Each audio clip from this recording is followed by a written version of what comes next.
మాకు బిడ్డలకు కావలసిన ఆత్మీయ ఆహారాన్ని మీరు అందించండి. తెలిసిన వాటిలో నుంచి మీరే మాకు మర్మములను బయలుపరచమని, బిడ్డలందరికీ కావాల్సిన ఆత్మీయ ఆహారాన్ని మీరు అందించమని, మీ నామం హెచ్చింపబడాలి, నేను తగ్గించబడాలి ప్రభావ, మీరే సమస్తము చూసుకోమని బిడ్డలందరితో మీరు మాట్లాడమని యేసు నామములో అడుగుచున్నాను తండ్రి. ఆమేన్. ఆమేన్. అందరూ సరిగ్గా కూర్చుని పోవాలి. అందరూ కూర్చుని పోవాలి. పిన్ డ్రాప్ సైలెన్స్ అంటే ఏంటి? ఒక పిన్ పడినా సౌండ్ రాకూడదు అనమాట. అందరూ ఇంకా ఎక్కడో కదులుతున్నారు, టైం లేదు. మీరు ఎంత క్వైట్ గా ఉంటే, ఎంత కామ్గా, ఎంత అల్లరి చేయకుండా ఉంటే అంత ఫాస్ట్ గా చెప్పేసుకోవచ్చు. ఓకేనా? ఇంకా లాస్ట్ లో అన్నీళ్ళు, గోడ దగ్గర అన్నీళ్ళు.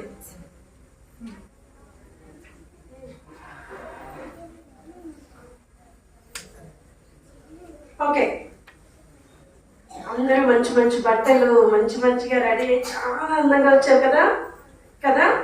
ఇంకా అన్నయ్యలు, అక్కలు, టీచర్స్, పిల్లలు, కేజీ పిల్లలు, ఇంకా వెనకాల అందరూ కూడా ఈరోజు లాస్ట్ డే కాబట్టి అందరూ చక్కగా రెడీ వచ్చారు కదా. అవునా? బట్టలు అందరూ రెడీగా ఉన్నారు, మంచిగా నీట్గా రెడీ అయ్యారు. మరి మనం ఎలా ఉన్నామనేది చూసేది ఎవరు? యేసయ్య. మనం ఇంత నీట్ గా రెడీ అయినా మన హృదయం ఎలా ఉండాలి?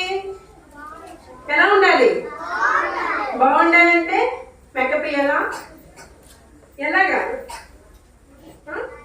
చెడ్డ మాటలు మాట్లాడకుండా దేవునికి దగ్గరగా ఉంటూ దేవునికి ఇష్టమైన పిల్లలుగా మనము ఉండాలి కదా. అలాగే దేవునికి ఇష్టమైన ఒక వ్యక్తి బైబిల్లో ఉన్నారు. ఆయన పేరు ఏంటంటే దావీదు. ఏం పేరు? ఏం పేరు? దావీదు. కనిపిస్తుందా? అందరికి కనిపిస్తుందా? ఆయన పేరేంటి? దావీదు. దావీదు తండ్రి పేరు ఏంటంటే, మీరు సైలెంట్ గా ఉండాలని చెప్పాను, ఇంకా వెనకాల కదులుతున్నారు. సిట్ ప్రాపర్లీ, చేతులు కట్టుకుని కూర్చోండి, సౌండ్ చేయకూడదు అస్సలు. ఓకే? ఈ వ్యక్తి పేరు ఏం పేరు? దావీదు. దావీదు వాళ్ళ నాన్నకి 8వ అబ్బాయి. ఎన్నో అబ్బాయి? 8th పర్సన్ అనమాట. వాళ్ళ నాన్న పేరు యెషై. ఏం పేరు? యెషై. యెషైకి ఉన్నటువంటి 8 మంది పిల్లల్లో దావీదు చివరివాడు. ఎవరు? చివరివాడు. అయితే దావీదుకి చాలా చక్కగా మ్యూజిక్ ప్లే చేస్తాడు అనమాట. ఏం చేస్తాడు? చేస్తున్నాడు కదా. చక్కగా మ్యూజిక్ ప్లే చేస్తూ తన ఖాళీ సమయంలో యేసయ్యని ఆరాధిస్తూ ఉండేవాడు అనమాట. అంతేకాకుండా తనకి ఇంకొక అలవాటు కూడా ఉంది. అదేంటంటే, పాటొచ్చా మీకు? ఏంటిది?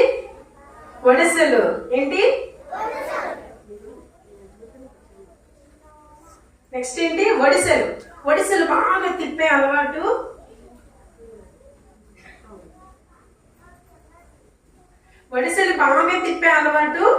ఎవరికి ఉంది?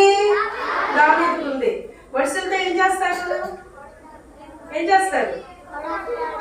చెట్లకున్న కాయలు కొట్టడం, ఇంకా ఏమైనా దూరంగా బర్డ్స్ ఎదుగుతున్నాయి అనుకోండి, అడవుల్లో ఉన్నప్పుడు ఏం చేస్తారు? ఆ బర్డ్ని కొట్టడం చేస్తారా? తెలుసా? ఒడిసెలైనా అంటారు వాటిని. అవునా? అది కూడా చాలా అలవాటు దావీదుకు ఉంది. అయితే దావీదు వాళ్ళ ఇంటిలో ఉన్నటువంటి గొర్రెలన్నిటినీ ఏం చేసేవాడు? మేపేవాడు. ఆ గొర్రెలను మేపేటప్పుడు దావీదు ఉన్నప్పుడు ఏమైందంటే, సడన్ గా ఒక రోజు పెద్ద సింహం వచ్చేసింది. ఏమొచ్చింది? పెద్ద సింహం వచ్చింది. సింహం ఏం చేస్తుంది పిల్లలు? ఫ్రెండ్షిప్ చేస్తుందా? చెయ్యదు కదా. దావీదుకు ఉన్నటువంటి ఆ గొర్రెలలోని ఒక గొర్రెను పట్టుకుని తను ఆ సింహం వెళ్ళిపోతుంటే దావీదైనా చూస్తూ వరకున్నాడా? బాబాయ్ నేను చాలా చిన్నోడిని, ఆ లయన్ చూస్తే, ఆ సింహం చూస్తే చాలా పెద్దది ఉంది, నేను దగ్గరికి వెళ్తే నన్ను చంపేస్తుందేమో అనుకున్నాడా? అనుకోలేదు. దావీదుతో ఎవరున్నారు? దేవుడు ఉన్నాడు. కాబట్టి దావీదు ఏం చేశాడంటే, ఆ సింహం యొక్క హెయిర్ ఉంటుంది కదా చుట్టూ సింహానికి, ఆ గట్టిగా పట్టుకుని ఆ గొర్రె పిల్లని తీసేసి సింహాన్ని ఏం చేశాడు? చంపేశాడు. అలాగనే కొన్ని రోజులకి ఏమైందంటే ఒక పెద్ద ఎలుగుబంటి వచ్చింది. ఏమొచ్చింది? ఎలుగుబంటి వచ్చింది. ఎలుగుబంటిని కూడా ఏం చేశాడు? చంపేశాడు. వీటన్నిటిలో దావీదుకి ఎవరు తోడున్నారు? యేసయ్య ఉన్నాడు. యేసయ్య ఎప్పుడు తోడుగా ఉంటాడు మనకి? ఆపదలు వచ్చినప్పుడా? యేసయ్య మాట, మనము యేసయ్యకి దగ్గరగా ఉన్నప్పుడు, మన హృదయము యేసయ్య చూసినప్పుడు చాలా క్లీన్ గా, చాలా నీట్ గా, ఎటువంటి చెడ్డ మాటలు ఆడినప్పుడు, మంచిగా ఉన్నప్పుడు, ప్రార్థన చేసుకుంటూ, దేవుని వాక్యాన్ని చదువుతూ, తల్లిదండ్రులకు లోబడుతూ ఉన్నప్పుడు యేసయ్య మన హృదయాన్ని చూసి, మనల్ని చూసి సంతోషించి, దేవుడు మనకి ఎప్పుడు కూడా తోడుగా ఉంటాడు. అయితే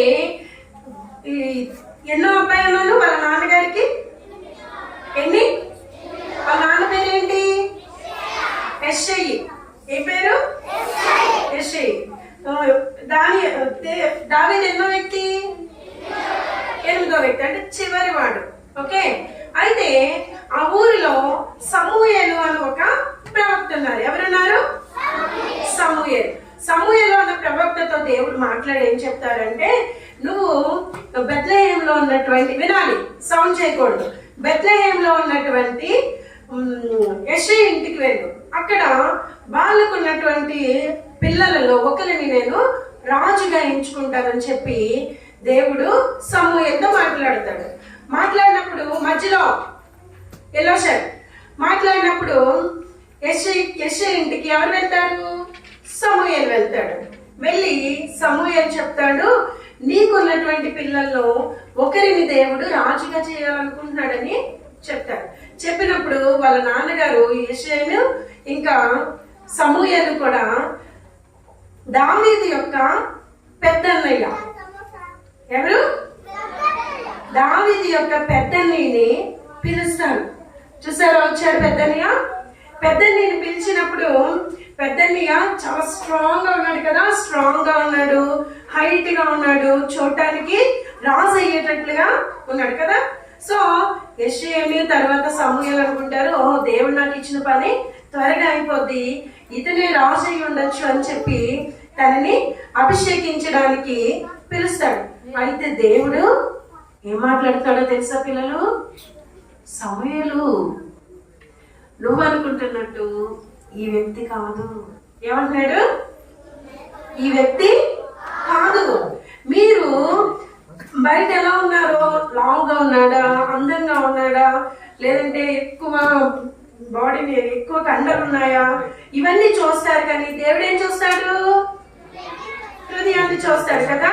దేవుడు హృదయాన్ని చూసేవాడు కాబట్టి వెంటనే ఏమని చెప్తాడు?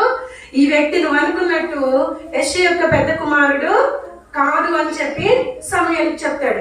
తర్వాత వెంటనే సమూయేలు ఇంకొక కుమారుని పంపిస్తాడు, అభినదబు. అతన్ని పంపించినప్పుడు అతను కూడా ఈ వ్యక్తి కూడా కాదు అంటాడు. మళ్ళా 3వ వ్యక్తిని పంపిస్తాడు, అతను కూడా కాదని చెప్తాడు. అలాగా 7గురు అయిపోతారు. అక్కడ ఉన్న పిల్లలందరూ అయిపోతారు. వాళ్ళు ఎవ్వరు రాలేదు. ఇదేంటి అసలు, దేవుడు ఏమైనా నాకు రాంగ్ అడ్రస్ ఏమైనా ఇచ్చాడా? ఏమనుకుంటున్నాడు సమూయేలు? దేవుడు నాకు రాంగ్ అడ్రస్ ఏమైనా ఇచ్చారా? నేను ఏమైనా తప్పు అడ్రస్కి వచ్చానా అని అనుకుంటున్నాడు. అయితే సమూయేలు అడుగుతాడు, ఇంకా నీకు ఎవరైనా పిల్లలు ఉన్నారా, ఇంతేనా అని అడుగుతాడు. అప్పుడు జ్ఞాపకం వస్తుంది ఎవరికి? యెషయికి. ఎవరు? యెషయికి ఎవరు గుర్తొస్తారు? గొర్రెలు మేపుకుంటున్నటువంటి దావీదు గుర్తొస్తాడు. చూసారా పిల్లలు, వాళ్ళ తండ్రి కూడా దావీదును మర్చిపోయారు. కానీ ఎవరు గుర్తుంచుకున్నారు? దేవుడు కదా. వెంటనే కడసారి వాడు చివరిగా ఒక అబ్బాయి ఉన్నాడు. ఆ అబ్బాయి ఏం చేస్తున్నాడు? గొర్రెలను మేపుతున్నాడు అని చెప్తే, అయితే అతన్ని పిలిపించండి. ఏమన్నాడు సమూయేలు? అతన్ని పిలిపించండి.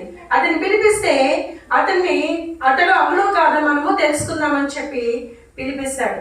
పిలిపించగానే ఏమవుతుందో తెలుసా పిల్లలు? సమూయేలుతో దేవుడు మాట్లాడతాడు. ఏం చేస్తాడు? సమూయేలుతో దేవుడు ఏం చేస్తున్నాడు? మాట్లాడితే సమూయేలు ఎలా ఉన్నాడు? ఏడుస్తూ ఉన్నాడా, నవ్వుతూ ఉన్నాడా? నవ్వుతూ. దావీదుని చూసి, అదిగో నేను ఎన్నుకున్న వ్యక్తి ఈయనే అని దేవుడు సమూయేలుతో చెప్పినప్పుడు దావీదుని దేవుడు సమూయేలుతో చెప్పి అభిషేకింపజేస్తాడు. ఇప్పుడు రాజుగా ఎవరు అభిషేకించబడ్డారు? దావీదు. దావీదు ఏం చేస్తున్నాడు? గొర్రెలు మేపుకునేవాడు. యుద్ధంలో ఏమన్నా ఉన్నాడా? లేడు. బాగా కండలున్నాయా? లేదు. మరి రాజుగా ఉండాలంటే ఏముండాలి? యుద్ధాలన్నీ తెలిసి ఉండాలి, కండలు ఉండాలి, జ్ఞానం ఉండాలి, బోళ్ళని ఉండాలి కదా. కానీ దావీదు ఏం చేస్తున్నాడు? తనకు ఒక గిటార్ ఉంది వాయించుకోవడానికి, ఒడిసులు తెలుసు, ఇంకా దేవునికి దగ్గరగా ఉండడం తెలుసు కదా. మనం దేవునికి దగ్గరగా ఉన్నాం అనుకోండి, దేవుడు మనల్ని ఏం చేస్తాడు? ఉన్నతమైన స్థానంలో ఉంచుతాడు. మరి రాజ్యానికి రాజుగా దావీదుని దేవుడు ఎంచుకున్నాడు. అవునా? ఎంచుకున్నాడు కదా. మరి వెంటనే అయిపోయాడు రాజు? వెంటనే అయిపోయాడు అనుకుంటున్నారా? అక్కడ అభిషేకించగానే ఒక కిరీటం తెచ్చి దావీదు తల మీద పెట్టేసి ఒక సింహాసనం మీద దావీదు కూర్చోబెట్టారు అనుకుంటున్నారా పిల్లలు? లేదు. దేవుడు మనల్ని నమ్మారు అంటే దేవుడు మనకి టీచ్ చేస్తారనమాట. అది ఎలా చేయాలి, ఎలా ఉండాలని మనకి తర్పీదిస్తారు, నేర్పిస్తా ఉంటారు. మనం ఎగ్జామ్ పాస్ అవ్వాలంటే స్కూల్లో ఏం చేస్తారు? ఒకటో పాఠం, రెండో పాఠం, మూడో పాఠం అలా చెప్తారా? చెప్పి ఆఖరిలో ఏం చేస్తారు? పరీక్షలు పెడతారు, ఎగ్జామ్స్ కదా. అలాగనే దావీదుకు కూడా దేవుడు అభిషేకించిన వెంటనే రాజుగా ఏర్పాటు చేయలేదు. అయితే వాళ్ళ నాన్నగారు ఈ దావీదు యొక్క మొదటి ముగ్గురు అన్నయ్యలు ఈ ఇజ్రాయేల్ సైన్యంలో ఏం చేస్తారు? ముగ్గురు అన్నయ్యలు యుద్ధం చేసే వాళ్ళుగా ఉన్నారనమాట. ఎవరు? దావీదు యొక్క ముగ్గురు అన్నయ్యలు. ఎవరు? ముగ్గురు అన్నయ్యలు. ఈ ముగ్గురు అన్నయ్యలు ఎక్కడున్నారు? ఇజ్రాయేలీల సైన్యంలో యుద్ధం చేసే వాళ్ళలో ఉన్నారు. అయితే ఒక రోజు ఏమైందంటే ఫిలిస్తీయుడు, ఎవరు? ఫిలిస్తీయుడు అనేటువంటి గొల్యాతు ఎంత ఉన్నాడు? చూసారు ఎంత హైట్ ఉన్నాడో? ఇంత హైట్ ఉన్నటువంటి గొల్యాతు ఇశ్రాయేలీల ప్రజలందరినీ పిలిచి వాళ్ళకి చెప్తున్నాడంట, మీలో ఎవరైనా ధైర్యం ఉన్న వాళ్ళు నా దగ్గరికి రండి, నాతో యుద్ధం చేసి గెలిస్తే అప్పుడు మా ఫిలిస్తీయులందరూ మీకు దాసులమైపోతాం. ఏమంటారంట? దాసులమైపోతాం. మీరు చెప్పిన మాట మేము వింటాం. లేక నేను గెలిస్తే గనక మీరందరూ నాకు దాసులు అవ్వాలి అంటే ఈ ఇశ్రాయేల్ సైన్యం అందరూ, అమ్మ బాబు ఇంత హైట్ ఉన్నాడు, మేము ఇతన్ని ఎలా పోటీ పడగలం, ఇతనితో మేము ఎలా యుద్ధం చేయగలం అని చెప్పి చాలా భయపడిపోతున్నారంట. అయితే ఆ గొల్యాతు ఒక రోజు 2 రోజులు కనిపించలేదు. 40 రోజులు. ఎన్ని రోజులు? 40 రోజులు ఈ ఇశ్రాయేలీల ప్రజల దగ్గరికి వచ్చి మన దేవుడిని, ఇశ్రాయేలు దేవుడు అనేటువంటి యెహోవాని దూషిస్తూ ఉన్నాడంట, తిడుతూ ఉన్నాడంట. మరేమో అతన్ని అసలు పట్టించుకోవట్లేదంట దేవుని. అయితే ఇలా జరుగుతుండగా ఈ 40 రోజుల సమయంలో దావీదుతో వాళ్ళ నాన్నగారు పిలిచి ఏమని చెప్తారంటే, మీ అన్నయ్యలు ముగ్గురు ఎక్కడున్నారు? వాళ్ళ అన్నయ్యలు ముగ్గురు చెప్పాలి, యుద్ధంలో ఉన్నారు. మీ అన్నయ్యలకి భోజనం పట్టుకెళ్ళు, వాళ్ళు అసలు ఎలా ఉన్నారు కనుక్కుని రా అని చెప్పి దావీదుని వాళ్ళ నాన్న పంపిస్తారు. పంపిస్తే వాళ్ళ అన్నయ్య దగ్గరికి వస్తాడు. ఎవరు? దావీదు. దావీదు వాళ్ళ అన్నయ్య దగ్గరికి వస్తాడు. వాళ్ళ అన్నయ్య అన్నీ ఏమంటారు తెలుసా? నీకు ఇక్కడ పనేంటి? నువ్వు అసలు ఇక్కడికి ఎందుకు వచ్చావు? యుద్ధం చూడడానికి వచ్చావు కదా నువ్వు. అసలు పాపం దావీదు ఎందుకు వచ్చాడు? భోజనం పట్టుకెళ్ళడానికి వచ్చాడు కదా. భోజనంకైనా వచ్చాడు, వాళ్ళ అన్నయ్యలకి భోజనం ఇద్దామని చెప్పి వచ్చాడు. కానీ వాళ్ళ అన్నయ్య ఏమన్నాడు? నువ్వు అసలు ఇక్కడికి ఎందుకు వచ్చావు? వెళ్ళిపో ఇక్కడి నుంచి అని చెప్పి దావీదు మీద కోప్పడిపోతున్నాడు. మనమైతే ఏం చేస్తాం? అమ్మ ఎవరన్నా అన్నయ్యకి ఇచ్చి రమ్మంది అనుకోండి, అన్నయ్యకి మనం పట్టుకెళ్ళిస్తే అన్నయ్య మనల్ని కొట్టాడు అనుకోండి, మనం ఏం చేస్తాం? నీకు ఇది ఎవడో ఎక్కువ అని చెప్పి విసిరేసి వెళ్ళిపోతాం, అవునా?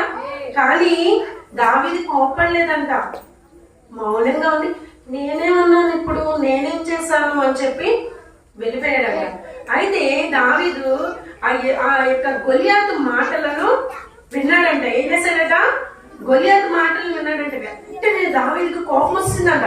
నా దేవుణ్ణి ఈ గొలియాతు, ఈ సున్నతి లేనివాడు ఈ గొలియాతు అంత మాట అంటాడా? నా దేవుణ్ణి తిరస్కరిస్తాడా అని చెప్పి ఆ గొలియాతుతో నేను పోట్లాడతానని చెప్పి అక్కడ రాజు అయినటువంటి సౌలు